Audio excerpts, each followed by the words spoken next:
Tourism defines as the activity or practice of touring, especially for pleasure. It is the business or industry of providing information, accommodation, transportation, and other services and tourists.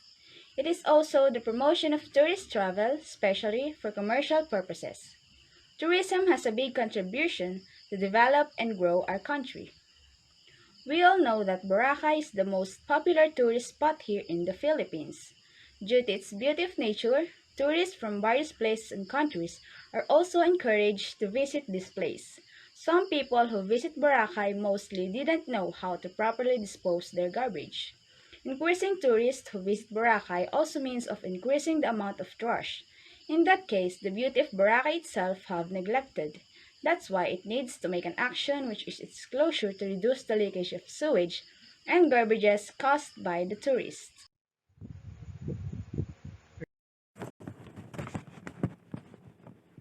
This study aims to determine the crisis of tourism in Boracay. What solution does the government implemented to do solve the issue or crisis? As a student, I think government will solve this crisis to control the population to avoid overpollution, and the main solution was to hire more personnel to clean up the environment. In number 2, how will crisis of tourism in Boracay affects the tourism and growth of the Philippines? The most affected in crisis are the tourism sectors, especially those workers who will dependent on their business. And it will still have direct and indirect effects to people living in the island and can be seen through the increase in the price resulting from the reduction in supply of tourism. Number 3. How does the crisis influence the tourists to revisit Boracay? After crisis, they influence the tourists to visit Boracay by having a stunning white beaches, good services, and they limited who enter in the island. Alternative courses of action provide much stronger guidelines and policies that can give us and to the tourists the safety and security that we need. Also to avoid abusive persons who violate disobey the laws about forestry and marine management. Alternative courses of action. Letter B. Hire more security personnel. More assurance in terms of safety and security of the tourists to prevent crimes, trouble, handle security issues in an efficient manner, and especially to provide a quick response time when it comes to incident response. The third alternative courses of action is set up team structure. Some personnel who works in Boracay must assigned in different positions and add each an officer staff who have a higher position to make an order to assure the safety of every tourist and to avoid having such issues of terrorism and abusive tourists who disobey the law about marine and forestry management, which has a goal to protect and care the beauty of nature, which is specifically Boracay Island. Alternative course of action. 4. Divided management. Security personnel who are assigned in different positions and departments have their own role.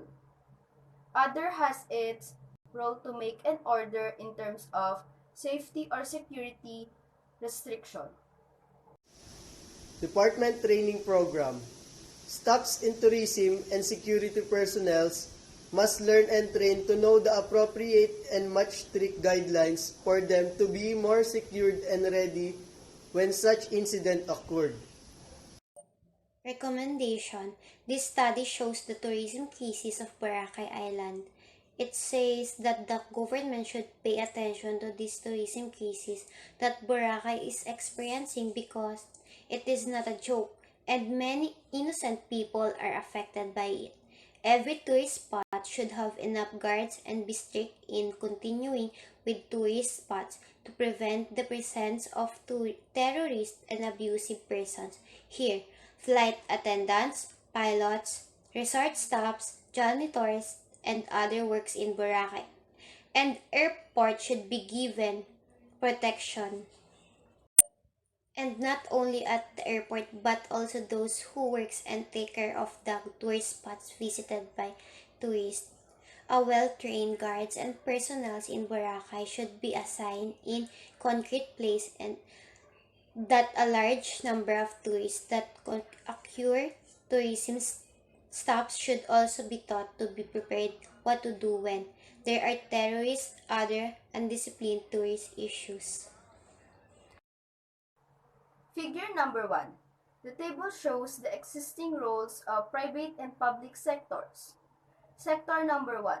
Private. Name of organization or unit. Hotel Sales and Marketing Association, INTL or HSMA. Project name. One Boracay, Save Boracay. Rationale. The project aims to save the one of the most popular tourist spot here in the Philippines by cleaning and helping the tourism of Boracay. Sector, public. Name of organization and unit. Tourism Industry Skills Program or called TISP. Project name. Frontliners trained on tourism industry skills.